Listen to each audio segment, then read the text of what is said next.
In a world where busyness is worn like a badge of honor, it's almost impossible to imagine breaking free from the shackles of success. Working long hours, skipping meals, missing or being late to important life events, constantly playing catch-up, exhausted to the bones. This has been normalized, especially in the medical and healthcare arena. Practice owners are fleeing to corporate practices or leaving medicine altogether in hopes of recapturing their time and energy. But you are here for a reason, and you've been searching for answers. Welcome to Thriving Practice. I'm your host, Tracy Cherpesky. I'm an executive coaching consultant and time leadership expert. I'm mom to two amazing teenagers and a menagerie of adopted furry family members. I am on a mission to help practice owners take back at least one day per week for the rest of their careers so they can focus on healing their patients and falling back in love with their practice. Together we learn, connect with like-minded practice owners and medical business experts, and expand your connection to an international community of peers. In each episode, we discuss the business of medicine and healthcare, how to avoid the pitfalls of success, and how to improve the bottom line, paving the way to exquisite fulfillment in your career and life. Join us each week to learn how you can grow your practice while focusing on what you love most. You'll want to take notes. So let's go. Hi, everyone. Thanks for tuning in today for a new episode of Thriving Practice, the business podcast for medical and healthcare providers, where we help provider owners grow their business and take back their time. We are picking up where we left off last week in part 2 of my interview with Jeremy Pont of Phoenix Regen and Phoenix Regenerative Consultants in Lillesand, Norway. Part 1, which came out last week, focused mainly on partnership and the benefits of complementary skill sets and areas of expertise. Part 2 is focused more on the clinical side and the benefits of regenerative medicine. Jeremy spoke to the limitations of the more conservative approach to pain and injuries, and how at Phoenix Helse, which is their regenerative medicine practice, they have seen great improvements for their patients.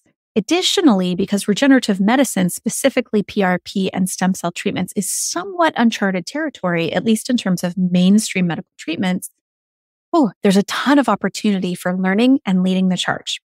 Jeremy and his business partner, David, have been working with world-renowned scholars and researchers in their quest to expand their understanding of the powers of regenerative medicine. And as such, they've expanded their business model to include consulting for other practitioners and providers who want to learn more about regenerative methods. They're working on multiple fellowships with NIMS University in Jaipur, India, and Jeremy is pursuing a PhD as well, which means not only is he expanding his knowledge and getting top-notch training, he's also teaching as part of his program. Additionally, they've opened a research and development clinic in New Delhi, India, and will be opening to the general public for treatments starting in February 2023. This is so promising and exciting because these treatments are expensive in most of the Western world, and due to the for-profit model and influence of large pharmaceutical companies, regenerative medicine is experiencing a slow uptick.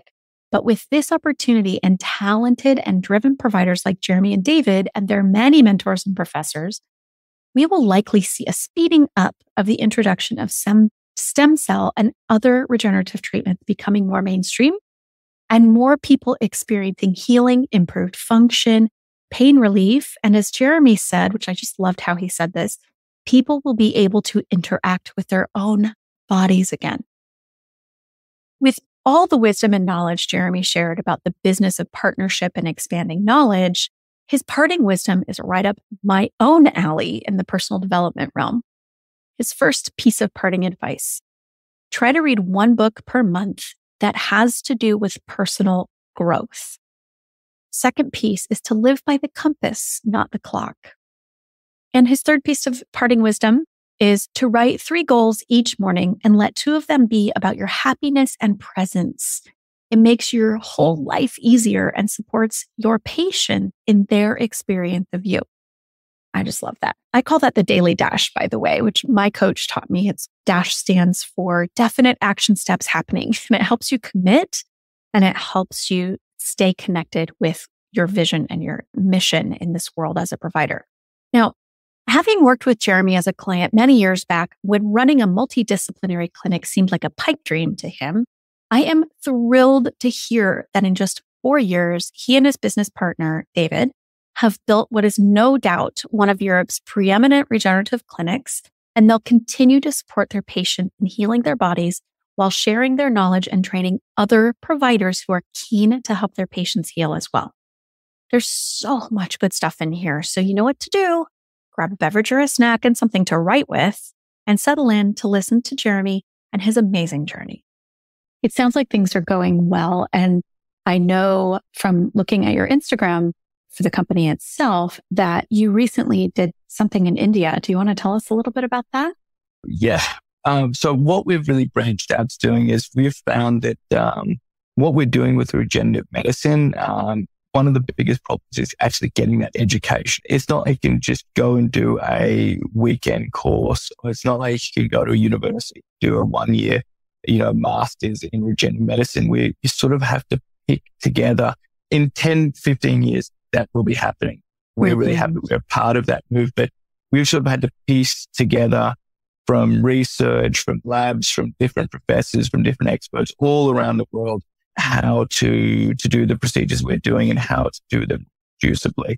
And so what we've really been working on with our Indian Professor Himanshu Bansal, is that we met at a conference is actually teaching. And so what we do as part of Phoenix Regenerative Consultants is we actually teach doctors how to do everything with regards to regenerative medicine. So we have a fellowship program that we do in conjunction with Lillesand University in India, where we have a fellowship in orthobiologics. So that is where we teach doctors and health professionals the harvesting and isolation of stem cells and other regenerative growth factors. And then we also have a fellowship in interventional regenerative medicine. So that's where we have a musculoskeletal specialty. So that's not only where we teach them the isolation and harvesting of stem cells and other regenerative factors, but we also teach them treatment protocols and the actual intervention into peripheral joints. So that may be shoulders, knee arthritis, Achilles tendonitis, lots of that. And we do that with Helen Giare, Dr. Helen Giare. She is one of the world's experts in ultrasound guided injections. And she's a pain specialist that's studied in the US, but works out of Tehran now. And she is absolutely phenomenal. If she's listening to this, Helen, you are absolutely phenomenal. So we work with her in doing that. And we also have an interventional spine fellowship. So one of the hardest things to learn is spinal injections. And so we even have neurosurgeons, which I know sounds a little bit silly, but neurosurgeons coming to us that want to learn how to do interventional techniques. And it's very hard to get that. So through NIMS University in Jaipur in India, that's where I'm doing my PhD in stem cell regeneration of invertebrate discs. We actually have access to their university hospital. So that's where we actually take, and we also have one of the, if not the most advanced stem cell research centers in the world. And so what we do is we take doctors there to do hands-on training in spinal injections, but also in isolation harvesting of regenerative factors. So like I said, stem cell treatments, PRP treatments, exosome treatments. And so that's why I'm in India a lot and I'm more going forward with my PhD, because sort of being a PhD at the NIMS University, we are required to do some teaching of the orthopedics and neurosurgeons, but that's absolutely a pleasure. And in addition to that, we have a research and development clinic in New Delhi where we're able to implement some of the most advanced regenerative techniques that, to be honest, too expensive to do in Western countries just because of the cost of doing the procedures. So that's where we really got an amazing possibility to do these in New Delhi. And we're looking at that starting to be open for the general public in February next year. Yes, that's what I was doing in India. That particular trip, I was presenting to 3 different universities. My research on stem cell treatment of invertebrate discs, and particularly how I treat them. We have a very special technique of how we deliver the stem cells into the discs and whereabouts in the disc we deliver them that is pretty unique to what we're doing. So that's something I've been sort of working on for the last 3 years. And it's really nice to see that sort of coming to fruition. And it's really nice to see how many doctors are desperate to learn this type of stuff, and how more and more in the next, we're really progressing to doing more and more teaching as well as just clinical practice over the next year to 2. That's amazing. I mean, how wonderful to be able to be on the cutting edge and, leading the charge, so to speak. I mean, regenerative medicine, there are, regenerative clinics kind of, scattered around the US, but it's not, I don't think that it's common. Like, it's people who might know the US is, and that's the thing, the US is 10 years ahead of anyone else. Oh, well, that's... Oh, no. And so that's saying a lot. This is the thing in Europe, actually, like this is the problem in Europe, because we're sort of such a scarcity. We still get that more of a, people are incredibly interested, but at the same time, it does put a little bit of our target on our back. And we've definitely got inter-practitioner problems. Like you don't get complaints from patients. You get complaints from other doctors that either don't know what you're doing or are worried about you invading their space and doing so. It definitely is. But the regenerative, it is interesting. Professor Pankaj, he is a neurosurgeon in NIMS University. Pankaj, if you're listening to this, hello. He is one of the most phenomenal surgeons, I think, on the planet. He trained at Lucknow King George University in India, which is known as one of the prestigious universities in the world, and trained as an orthopedic there, and then went to both the US and to the UK to get his neurosurgical specialty. So he's won the Golden Knife Award, which puts him in the top 1% of neurosurgeons. Well, I always joke that, like, if neurosurgeons had a Top Gun school, he would be Maverick. And so he was introducing me, and we were eating dinner last time I was in India after my speech, and his thoughts and what he told all his orthopedic final year residents was, in 10 to 15 years, spinal surgery won't be getting done, and these types of regenerative procedures will be taking over it. So it is really exciting, and it's definitely the future. There's no two ways about it. But it's just taking time. And that's why we've really got to teach more doctors, because there is a tendency for everyone to be protective and think, oh, if I teach this other person, then they're going to just take away my patients. There are so many patients in the world this type of treatment that you can practice for 50 times over and not even put a dent in it. So that's why we're really doing that. And like I said, like I myself have done stem cell on my shoulder after I dislocated and ruptured some ligaments. And that's now, like, my biggest problem is when patients ask me, what would you do on myself? It's like, oh, I do stem cells straight away. It was the best thing I ever done.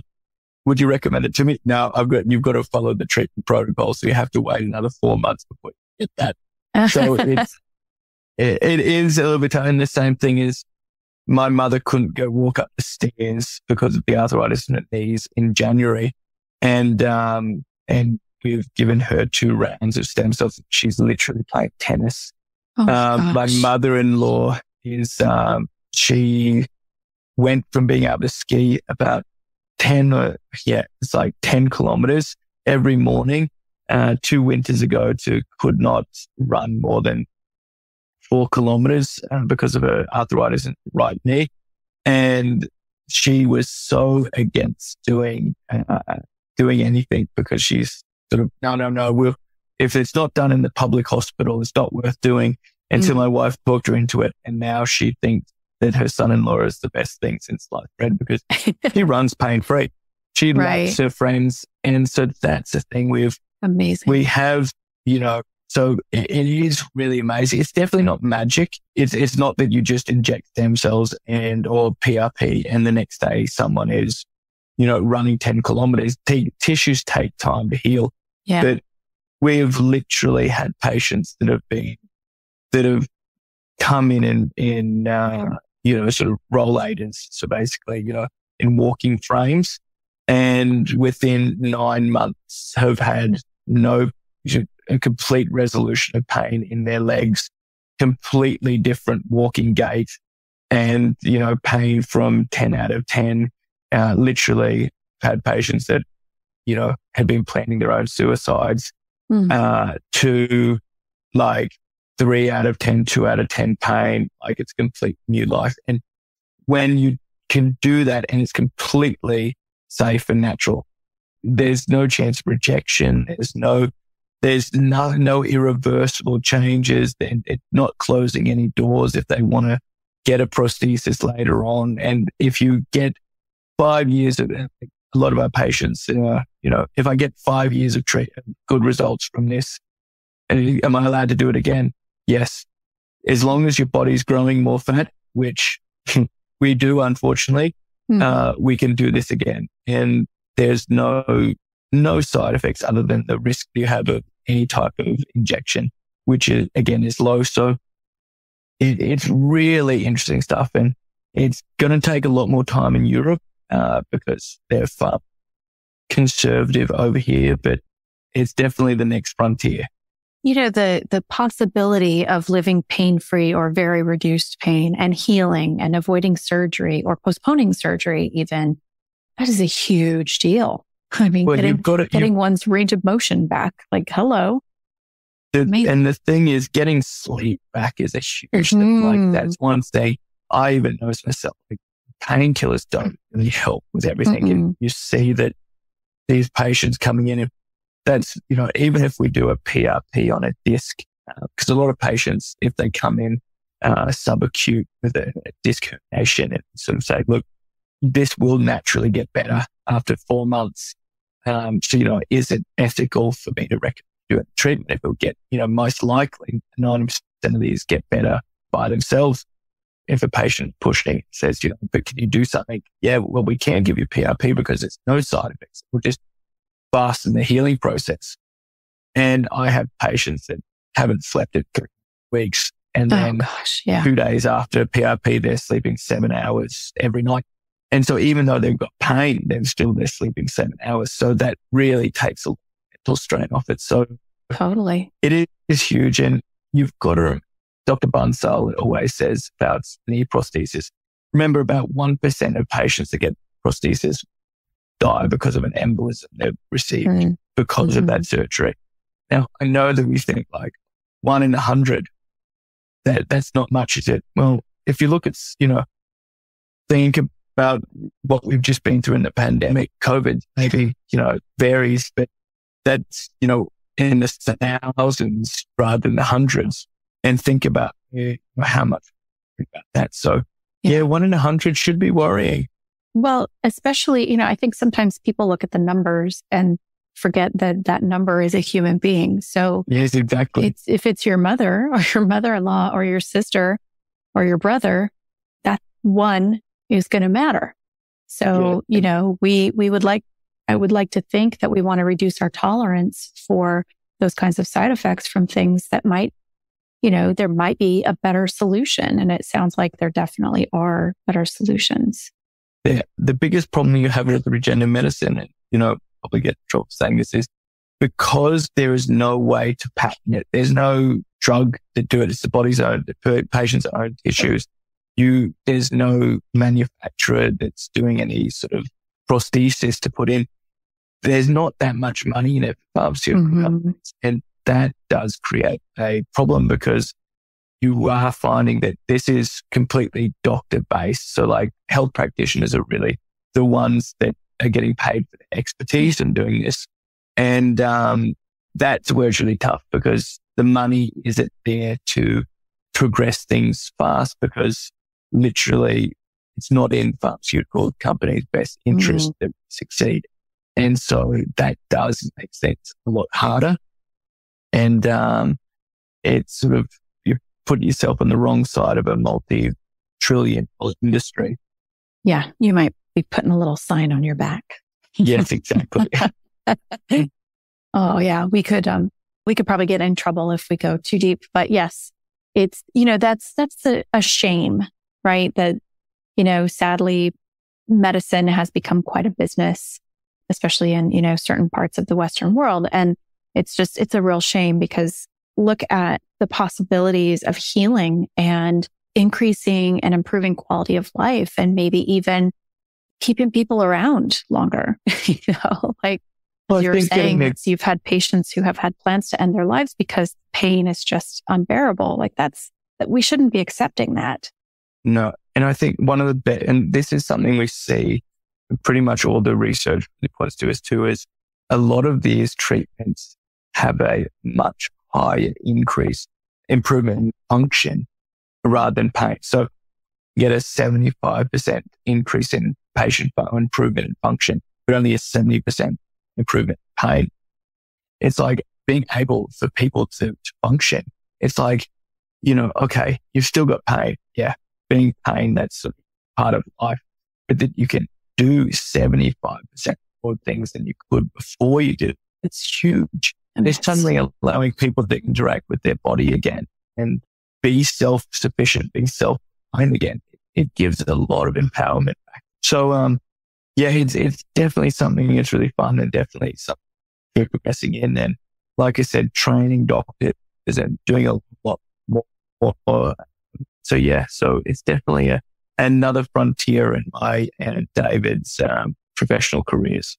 I love it. So before we wrap up, I'd like to ask two questions. And I think this first question is about, so for listeners who might be interested in learning more about regenerative medicine or might be interested in incorporating some of this into their own practices, how can they get in touch with you? So we have a business, we have a company called Phoenix Regenerative Consultants, and that is phoenix-regen.com, where you can get in touch with me. And also you can get in touch with me through LinkedIn, and that's where we can organize everything. Yeah. So that's the best way to get Phoenix Regenerative Consultants, or you can send me an email at admin.phoenix/regen.com, or LinkedIn is also a great way to get in touch with me. Wonderful. We'll make sure that all of that is in the show notes. So hopefully just clickable and done. Amazing. Yeah. Yeah. We try to make things as easy as possible. The fewer steps, the better.